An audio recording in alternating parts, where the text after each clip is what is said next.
ಶುಭೋದಯ. ನನ್ನ ಹೆಸರು ನಿತಿನ್ ರಾಣೆ. ನಾನು 1 ವರ್ಷದ ಡಿಪ್ಲೊಮಾ ಕೋರ್ಸನ್ನು ಮಾಡುತ್ತಿದ್ದೇನೆ. Health and safety environment management, Karavali institute of fire and safety. ಇದು BSSನ ಅಥರೈಸ್ಡ್ ಟ್ರೈನಿಂಗ್ ಸೆಂಟರ್ ಆಗಿದೆ. ನಾನು ಇವತ್ತು world skill council career development ಸರ್ಟಿಫಿಕೇಷನ್ಗೆ ಅಪ್ಲೈ ಮಾಡುತ್ತಿದ್ದೇನೆ, HSC ಆಫೀಸರ್ ಆಗಿ. ನಾನು ಇವತ್ತು ಹೇಳುತ್ತಿರೋ ಟಾಪಿಕ್ ಏನಂತ ಹೇಳಿದರೆ PPE ನಮ್ಮ ದೇಹಕ್ಕೆ ರಕ್ಷಣೆಯನ್ನು ನೀಡುತ್ತದೆ. ಇದು ಫುಲ್ ನಮಗೆ ನಮ್ಮ ದೇಹಕ್ಕೆ 100% ಆಗಿ ರಕ್ಷಣೆ ನೀಡುವುದಲ್ಲ. ಇದರಲ್ಲಿ ಹೈರಾರ್ಕಿಯ ಪ್ರಕಾರ ಇದು 5ನೇ ಸ್ಥಾನದಲ್ಲಿದೆ. ಮೊದಲನೇದಾಗಿ ಸಬ್ಸ್ಟಿಟ್ಯೂಷನ್, ಎರಡನೇದಾಗಿ ಎಲಿಮಿನೇಷನ್, ಮತ್ತು ಅಡ್ಮಿನಿಸ್ಟ್ರೇಷನ್ ಕಂಟ್ರೋಲ್ ಮತ್ತು ಇಂಜಿನಿಯರಿಂಗ್ ಕಂಟ್ರೋಲ್. ಆದ ನಂತರ PPE. ನೆಕ್ಸ್ಟ್ PPEಯಲ್ಲಿ 2 ಇದೆ. ಒಂದು ಮ್ಯಾಂಡೇಟರಿ PPE, ಇನ್ನೊಂದು ಎಕ್ಸ್ಟ್ರಾರ್ಡಿನರಿ PPE. ಮ್ಯಾಂಡೇಟರಿ PPEಯಲ್ಲಿ ನೋಡ್ಬೋದು, ಹೆಲ್ಮೆಟ್ ಇದೆ, ವೆಸ್ಟ್ ಇದೆ, ಸೇಫ್ಟಿ ಗ್ಲಾಸ್ ಇದೆ ಮತ್ತು ಸೇಫ್ಟಿ ಹೆಲ್ಮೆಟ್. ಎಕ್ಸ್ಟ್ರಾರ್ಡಿನರಿ PPEಯಲ್ಲಿ ನೋಡ್ಬೋದು, ಹಾರ್ನೆಸ್ ಇದೆ, ಕೆಮಿಕಲ್ ಹ್ಯಾಂಡ್ಲಿಂಗ್ ಗ್ಲೌಸ್ ಇದೆ, ವೆಲ್ಡಿಂಗ್ ಗ್ಲೌಸ್ ಇದೆ, ಮತ್ತು ನಾರ್ಮಲ್ ಗ್ಲೌಸ್ ಇದೆ, ನಾರ್ಮಲ್ ಮಾಸ್ಕ್ ಇದೆ ಮತ್ತು ರೆಸ್ಪಿರೇಟರಿ ಮಾಸ್ಕ್ ಇದೆ. ಇದು ಮ್ಯಾಂಡೇಟರಿ PPEಯನ್ನು ಕೇಳ್ಬೋದು. ಈಗ ಮ್ಯಾಂಡೇಟರಿ PPEಯನ್ನು ಯಾಕೆ ಧರಿಸಬೇಕಂತ, ಮ್ಯಾಂಡೇಟರಿ PPE ಯಾಕೆ ಹಾಕ್ಬೇಕಂತ ಹೇಳಿದರೆ, ಈಗೊಂದು ಕನ್ಸ್ಟ್ರಕ್ಷನ್ ಸೈಟಲ್ಲಿ ಏನಾದರೂ ಕೆಲಸ ಆಗ್ತಿರುವಾಗ ಮೇಲೆ ಒಬ್ಬ ವರ್ಕರ್ ಕೆಲಸ ಮಾಡ್ತಿರುವಾಗ ಅವನ ಕೈ ಜಾರಿ ಟೂಲ್ಸ್ ಏನಾದರೂ ಮೇಲಿಂದ ಕೆಳಗೆ ಬಿದ್ದರೆ ಅದು ಅವನ ತಲೆಯನ್ನು ರಕ್ಷಿಸುತ್ತದೆ. ಮತ್ತು ವೆಸ್ಟನ್ನು ಹೇಗೆ ಹಾಕಬೇಕಂತ ಹೇಳಿದರೆ, ಈಗ ಅದರಲ್ಲಿ ನೋಡ್ಬೋದು, ಇಲ್ಲಿ ಹೈಲೈಟ್ ಇದೆ. ಈ ಹೈಲೈಟಲ್ಲಿ ಅದು ಲೈಟ್ ಅಥವಾ ಸನ್ಲೈಟಿಗೆಲ್ಲ ಅದು ಹೈಲೈಟ್ ಆಗ್ತಾ ಇರ್ತದೆ. ನೆಕ್ಸ್ಟ್ ಸೇಫ್ಟಿ ಗ್ಲಾಸಲ್ಲಿ ಇದು ಪವರ್ ಗ್ಲಾಸ್ ಹಾಕಿ ಇದನ್ನು ಹಾಕ್ಬೋದು. ಇದನ್ನು ಹಾಕುವಾಗ ಇಲ್ಲಿ ಸೈಡಲ್ಲಿ ಇದು ಸೇಫ್ಟಿ ಇರ್ತದೆ. ಮತ್ತು ಎಕ್ಸ್ಟ್ರಾರ್ಡಿನರಿ PPEಯಲ್ಲಿ ನೋಡ್ಬೋದು, ಕೆಮಿಕಲ್ ಹ್ಯಾಂಡ್ಲಿಂಗ್ ಗ್ಲೌಸ್ ಇದೆ.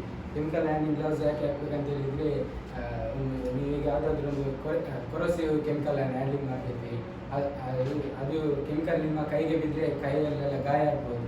ಅದಕ್ಕಾಗಿ ಕೆಮಿಕಲ್ ಹ್ಯಾಂಡ್ಲಿಂಗ್ ಗ್ಲೌಸನ್ನು ಹಾಕಬೇಕು. ಇದು ವೆಲ್ಡಿಂಗ್ ಗ್ಲೌಸ್ ಯಾಕೆ ಹಾಕಬೇಕು ಅಂತ ಹೇಳಿದರೆ, ಅದರಲ್ಲಿ ಸ್ಪಾರ್ಕ್ ಜನರೇಟ್ ಆಗ್ತದೆ. ಇದು ಇಲ್ಲಿ ತನಕ ಇರ್ತದೆ. ಸ್ಪಾರ್ಕ್ ನಿಮ್ಮ ಕೈಗೆ ಬೀಳುವಾಗ ಇದರಲ್ಲಿ ನಿಮ್ಮ ಕೈಗೆ ಬಿದ್ದು ಗಾಯ ಆಗ್ಬೋದು. ಗಾಯವನ್ನು ರಕ್ಷಿಸಲಿಕ್ಕೆ ಈ ವೆಲ್ಡಿಂಗ್ ಗ್ಲೌಸನ್ನು ಹಾಕ್ಬೋದು. ನೆಕ್ಸ್ಟ್ ನೋಡ್ಬೋದು, ಇದು ನಾರ್ಮಲ್ ಗ್ಲೌಸ್. ಇದರಲ್ಲಿ ರಬ್ಬರ್ ಕೋಟಿಂಗ್ ಇದೆ. ರಬ್ಬರ್ ಕೋಟಿಂಗಲ್ಲಿ ನಿಮಗೆ ಯಾವುದೇ ಒಂದು ಕೆಲಸವನ್ನು ಮಾಡ್ಬೋದು. ಇದು ಫಸ್ಟ್ ಇದನ್ನೇ ಹಾಕಿ ಕೆಲಸ ಮಾಡ್ಬೋದು. ಮತ್ತು ಬೇರೆ ಕೆಲಸಕ್ಕೆ ಅದರದ್ದೇ ಆದ ಗ್ಲೌಸ್ಗಳಿದೆ. ಇದರಲ್ಲಿ ನಿಮಗೆ ಎಲೆಕ್ಟ್ರಿಕಲ್ ಜಾಬ್ ಕೂಡ ಮಾಡ್ಬೋದು. ನೆಕ್ಸ್ಟ್ ನೋಡ್ಬೋದು, ಇಲ್ಲಿ ನಾರ್ಮಲ್ ಮಾಸ್ಕ್ ಇದೆ. ನಾರ್ಮಲ್ ಮಾಸ್ಕ್ ಯಾಕೆ ಅಂತ ಹೇಳಿದರೆ, ಈಗ ಕನ್ಸ್ಟ್ರಕ್ಷನ್ ಸೈಟಲ್ಲೆಲ್ಲ ಧೂಳು ಜಾಸ್ತಿ ಇರ್ತದೆ. ಧೂಳು ಜಾಸ್ತಿ ಇರೋ ಕಾರಣ ಈ ನಾರ್ಮಲ್ ಮಾಸ್ಕನ್ನು ಹಾಕಿದರೆ ಉತ್ತಮ. ನೆಕ್ಸ್ಟ್ ನೋಡ್ಬೋದು, ಇದು ರೆಸ್ಪಿರೇಟಿವ್ ಮಾಸ್ಕ್ ಯಾಕೆ ಅಂತ ಹೇಳಿದರೆ, ಪೇಂಟಿಂಗ್ ಜಾಬ್ ಮಾಡುವಾಗ ಇದನ್ನು ಧರಿಸಬೇಕು. ಇದರಲ್ಲಿ ಒಂದು ಫಿಲ್ಟರ್ ಇದೆ. ಈ ಫಿಲ್ಟರನ್ನು 155 ಅವರ್ಸ್ಗೆ ಚೇಂಜ್ ಮಾಡಬೇಕಾಗ್ತದೆ. ಇದರ ಫಿಲ್ಟರ್ ಕಪ್ಪಾಗ್ತದೆ ಅಷ್ಟು ಗಂಟೆಗಳಾಗುವಾಗ. ಅದ ನಂತರ ಇದನ್ನು ಚೇಂಜ್ ಮಾಡಬೇಕಾಗ್ತದೆ. ನೆಕ್ಸ್ಟ್ ನೋಡ್ಬೋದು, ಇಲ್ಲಿ ಏರ್ ಪ್ಲಗ್ ಇದೆ.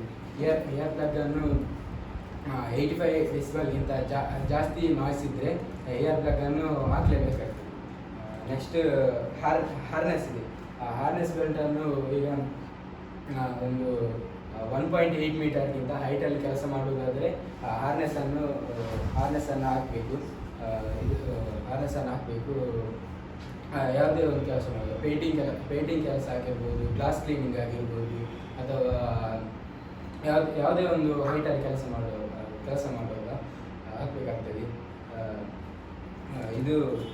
ಇದರಲ್ಲಿ ಹಾರ್ನೆಸ್ಸಲ್ಲಿ ಚೆಕ್ ಲಿಸ್ಟ್ ಕೂಡ ಇದೆ. ಹಾರ್ನೆಸ್ ಚೆಕ್ ಲಿಸ್ಟಲ್ಲಿ ಇಲ್ಲಿ ನೋಡ್ಬೋದು, ಇಲ್ಲಿ ತುಂಬ ಇದೆ. ಇಲ್ಲಿಗೆ ಬರೋದನ್ನು ಹೇಳ್ತಾರೆ ಚೆಸ್ಟ್ ಟ್ರ್ಯಾಪ್ ಅಂತ ಹೇಳ್ತಾರೆ, ಇಲ್ಲಿ ಶೋಲ್ಡರ್ ಟ್ರ್ಯಾಪ್ ಅಂತ ಹೇಳ್ತಾರೆ. ಹೀಗೆ ಹೀಗೆ ಹಲವು ಥರ ಇದೆ. ಧನ್ಯವಾದಗಳು.